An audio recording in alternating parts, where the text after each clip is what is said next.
Hello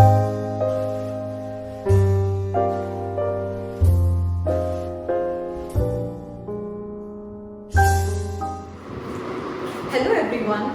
Today I am starting with the fourth lecture in the series of Design and Analysis of Algorithm. In this lecture, we will be discussing about asymptotic notation. This is very important topic because throughout the syllabus we will be discussing about analysis of algorithm, or we can say running time of an algorithm. So what is asymptotic notation? Your asymptotic notation, it is a mathematical way of representing running time of an algorithm.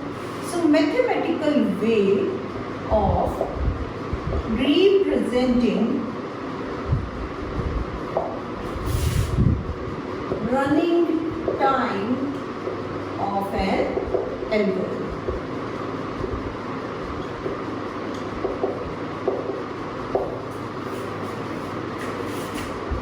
As we have already seen in case of priori analysis, what we do analysis of algorithm without execution.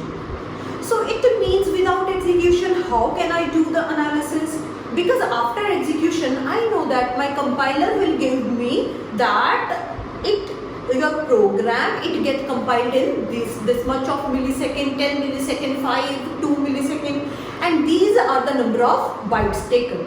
Now priori analysis says that algorithm should be analyzed. It should be analyzed without executing. So we have to take into consideration how many number of times any statement or step get executed. Okay. So in case of priori analysis or in case of analysis of an algorithm, we do take consideration of how many number of times a statement get executed.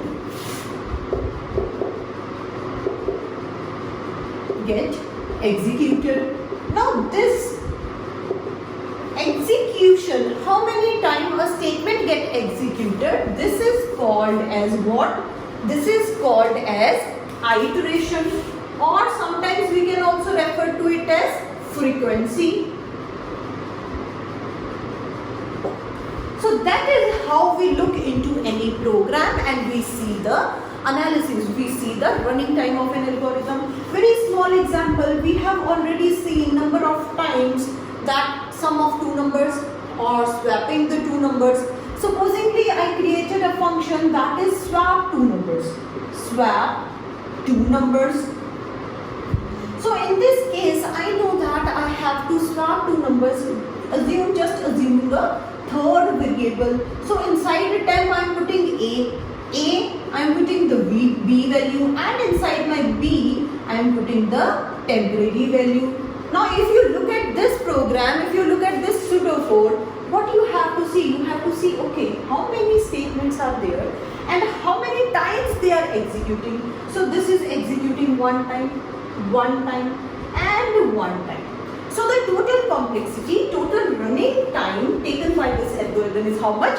That is big O of 3, or we can say it is constant time. We can say it has to be constant time.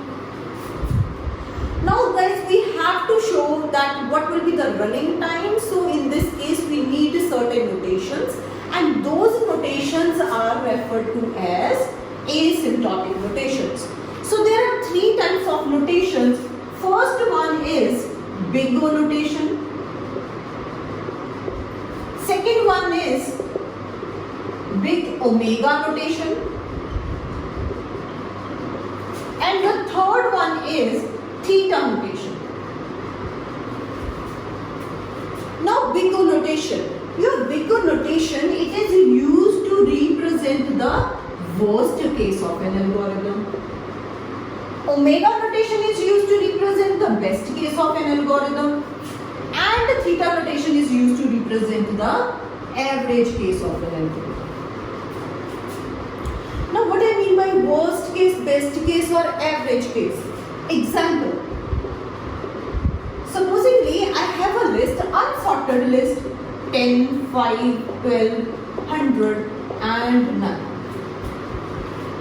Now someone asked me, okay, search for element 10. So if I start searching for element 10, I will find it at the first location only. So what is that? Is it worst case for me? No. Is it best case for me?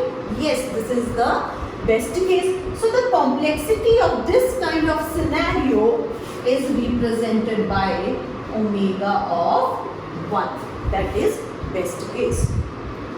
Now second example, if someone asked me to find out the value 9, okay, so second time someone asked me to find the value 9. So when I start searching, I start with the first element. Okay, is it equal to 9? No. Is it equal to 9? No. And so on. Once I reach the end of the list, I find that okay, this is equal to 9. So at the end of the list, I got my number. So is it the best case? No, because these are only 5 elements. Think about n number of elements. Think about thousands or lakhs of data. So at the end you are finding your element. It is worst case. It is taking a lot of time.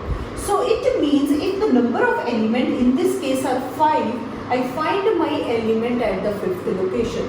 So if n is 100, I find my element at 100 location. So it means this is the worst case. Worst case is represented with the help of big O. So that means big O of n. Now third scenario. Third scenario says, okay, find out the value 12 or find out value 100. So when I start finding this kind of value, I find it somewhere in the middle of my list. So that is what that becomes my average case. So average case will be represented by theta notation. So theta of n by 2. 2 is constant, so we can say it is theta of n. Okay, so that is a general idea about these 3 kind of notations. I hope you liked my video. Okay, if you like my video, kindly like and subscribe it. Press bell icon to get the notification. And in the coming lecture, I am discussing in detail about omega, theta and big O notations. Thank you.